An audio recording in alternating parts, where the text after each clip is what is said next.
One of my favorite ways that this comes up is people will call and they'll say, yeah, but I'm going to provide my own parts. I actually have a form for that over in the toolbox, and I will advise, every single time I'll advise people not to do that. We're going to push him around because he really needs my business. Guess what, Linda? I really don't have to do your oil change. That's just a name I pulled out of the hat.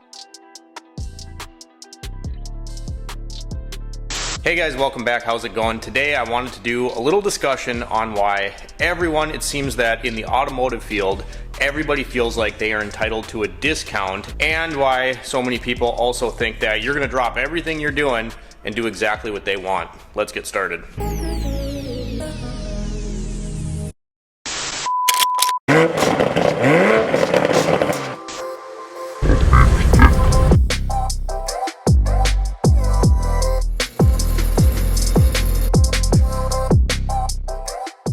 Alright guys, welcome back. Discussion video. If you're new to the channel, welcome. Take a seat, relax. When we do these discussion-based videos, it's exactly what it is. We sit, we talk about stuff. Tools, car industry, enthusiast side of things. You name it, we probably have talked about it in a discussion video. And once again, what I wanted to talk about today was customers, and primarily a situation where customers think they're owed a discount or, you know, you're too expensive. And also intertwined in this kind of, you know, what can you do for me? Drop everything you're doing. I need you right now. But I also don't really want to pay for it. First thing I'll say is it is very important to obviously establish a good customer base and to be very grateful for your good customers. Happens all the time, and right now I'm talking about being self-employed, running your own shop, but this even happened to me at the dealership. There would be people that came in and would specifically ask for you, and that's a great thing, right? Because it means you're gonna have work all the time. But especially if you're self-employed and you have your own shop, maybe you have a business partner, do not care, this is your business. You really need to appreciate those good customers, guys, because if you start your own business, like when I started the first year, I pretty much knew everybody that was coming to the shop, right? It was friends, family, acquaintances, and then eventually that branched out into friends of friends and friends of friends of friends, and now the phone rings, you guys, and there's people, I don't even know who they are. I have zero idea where they come from. They hear the shop somehow, and then obviously they come in to get some work done, which is great, you know? That's a great thing, but if you can build that trust, obviously, with your good customers, and then that's how you get other good customers, right? Because these people say they trust you. This person's a friend to them, so then they come to you, and most of the time you don't really have any problems. I will say as a general consensus that running my own shop, I deal with way less problematic customers than I ever did at the dealership.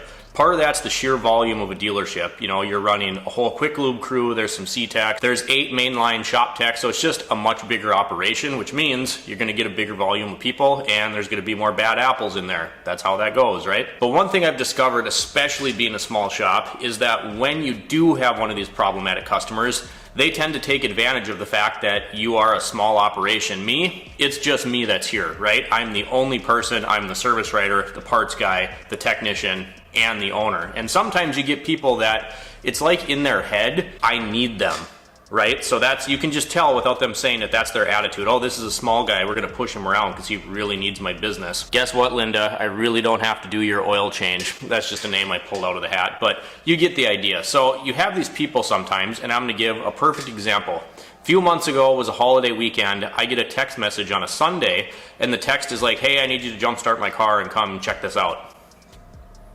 That's exactly what it said, like, hey, I need you to do this. And I was like, okay, I don't remember exactly how I worded my response, but I waited till the next day, and I was like, okay, it was a holiday weekend, I was out of town, and I don't do mobile repairs, and you're gonna have to make an appointment. They said, okay. So a couple days goes by, I was looking through the calendar, the schedule, and I made a note to that person because communication's important. I wanted to make sure that I at least followed up with them. So I sent them a message, I said, if you still wanna make an appointment to have your vehicle looked at, give me a call. And I get a response that says, okay, I will. Never hear anything. Like 2 weeks goes by, I get a text. Hey, can I bring my car in today? Again, no, you have to make an appointment. We didn't schedule anything. I got a full schedule today. Oh, okay. Well, then you fast forward a couple months, and this is, you know, within the last couple days, I get a text from the same person. My car is making a funny noise. I need some help with this. Do you have time to look at it, or should I bring it to a shop?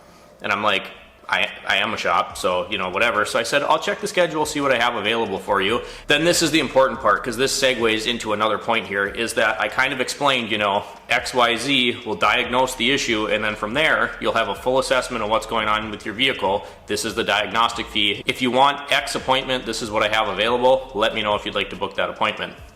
Never hear back from them. And I don't want to beat a dead horse with that, you guys. Every technician in the world under the sun has dealt with this. People don't want to pay diagnostics. They don't think that they should have to pay for you to figure out their car. Here's a perfect example of, you have to make it clear that you're gonna get paid your diagnostic fee, because if somebody brings in a car, let's say the transmission's slipping, I've been down this road, and someone comes in, they're like, hey, I have this drivability concern, my car's acting up, can you take a look at it? You explain to them, yes, I'll do a diagnostic, which generally is going to include a road test, putting it on the lift, hooking up your scanner, visually checking everything over, and then obviously diagnosing the issue. It's like, okay, typically that gets charged out at an hour, sometimes half an hour, sometimes more if you get more time approved. This car ended up having an issue that was going to cost the customer thousands of dollars, and they decided not to fix it. Well, that's exactly where your diag fee comes in, because it's not my issue that your car has this very expensive problem that might not make sense to fix. If the car is only worth a couple grand and there's other things wrong with it besides that, it's rusty, it's not in great shape, and you decide not to fix this, well,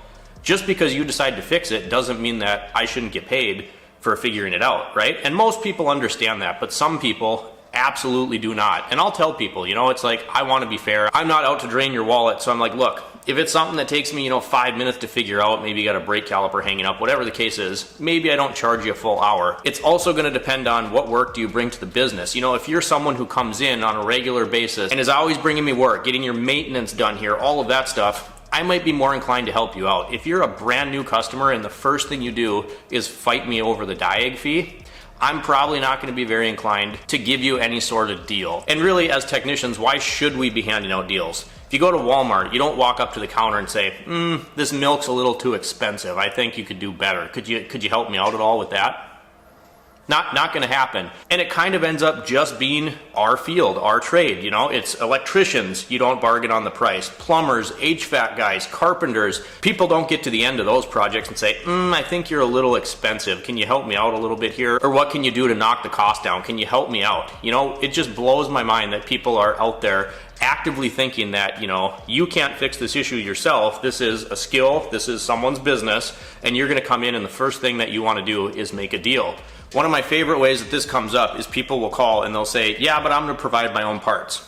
I actually have a form for that over in the toolbox, and I will advise, every single time I'll advise people not to do that, because if you buy the part through me, you're not buying that part. Think about this. You're not buying it from the auto parts store. You're buying it from Shift Wrench Repeat Auto Repair and Detailing. So if there's an issue with that part, you don't have to go chase after them and deal with it. I have the commercial business account, so that means that that's something I'm going to deal with. The parts store will take care of it through me. I'll get paid a warranty time to replace the failed part.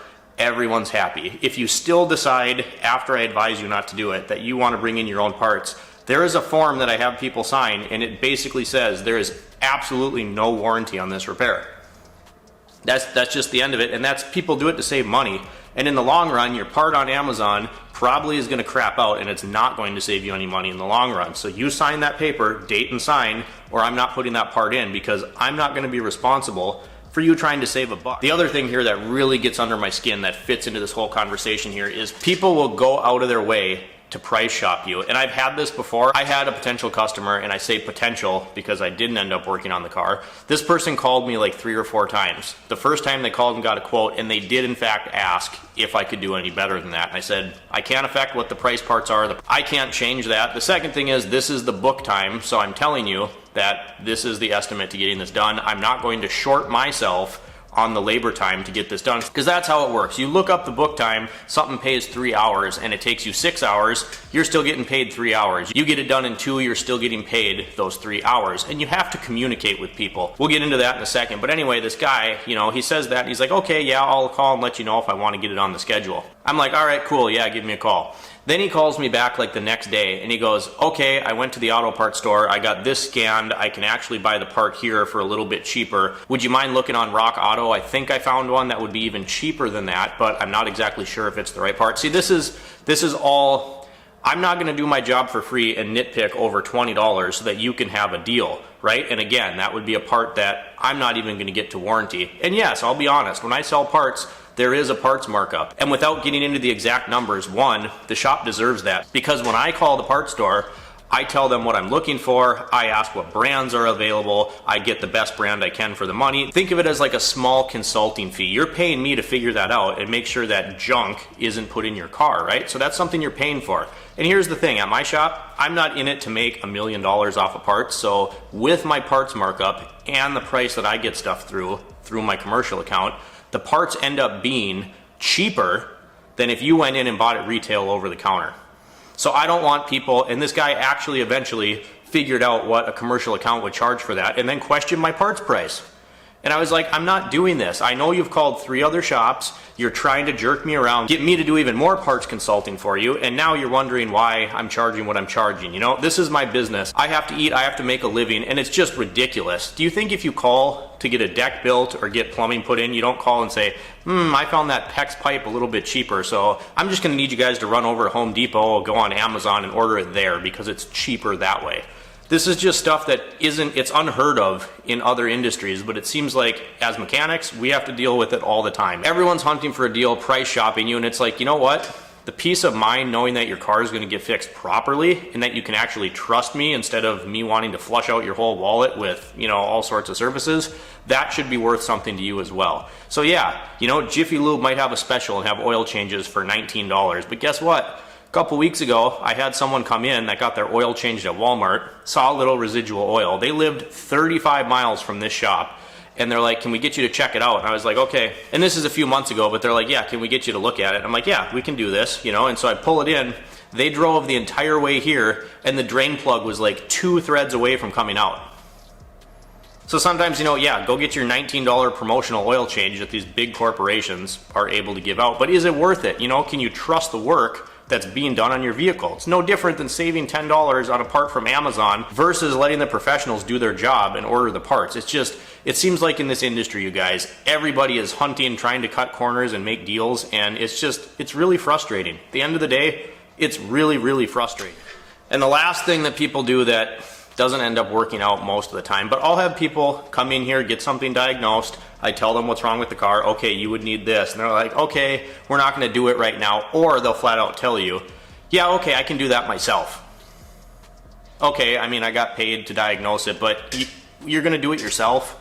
You couldn't figure out what was wrong with it, but now you want to fix it yourself. And I would say at least 7 times out of 10, the customers that have done that I've dealt with, end up coming back because something gets screwed up. And now the repair is harder for me. You wasted money because you broke a new part or you broke something else trying to get this done. And now we need more stuff. So now we're back at square one. So I'll just reiterate this again. Treating your mechanic like he's someone running a garage sale that you're going to barter with, it's very frustrating on our end. And a lot of times you don't even come out ahead. So that's what I had, you guys. This one ended up kind of being a rant. I just dealt with this like a few days ago again. It's something that, really frustrates me because I work really hard. I bust my butt to provide a good service. And I know you have to build trust with people, but this isn't even about that. If you come to me for service, you're not going to beat me up over my pricing. You're not going to beat me up over the labor because this is something, look at this place. There's tools and equipment. It's everywhere. And we work hard and we got to buy all this stuff ourselves. Everything in here I have had to purchase over the years, constantly adding equipment, breaking tools, wearing stuff out, buying new equipment. And people bring their cars in and then they expect, some sort of special treatment. Again, you don't go to the grocery store and then barter over the price of milk or eggs or whatever it is. And I'm sorry that this ended up kind of being a rant, but it's something that's so fresh right now because it happened this week and I'm tired of it. I don't want to deal with it. And over the years, I've got a thicker skin. Right away, I did deal with all those customers. I was scared to not have enough business. So I would bring those people in and I would work with them and I would shortchange myself. And you get a thick skin and you realize, you know what? I don't need these customers. One of my really good friends, Rick, once told me, he's like, you know what? You're in the process of weeding the garden, meaning your customers. He's like, right now, you got flowers and you got weeds. You keep running your business right, you're honest, you're hardworking, and eventually, all you'll be growing is flowers. So that's what I had for you guys today. Sorry if it ended up seeming a little bit negative, but it's something I'm tired of and I just wanted to discuss it a little bit. If you enjoyed today's video, drop me a comment down below, like and subscribe if you've not already. And as always, thanks for watching. We'll catch you next time.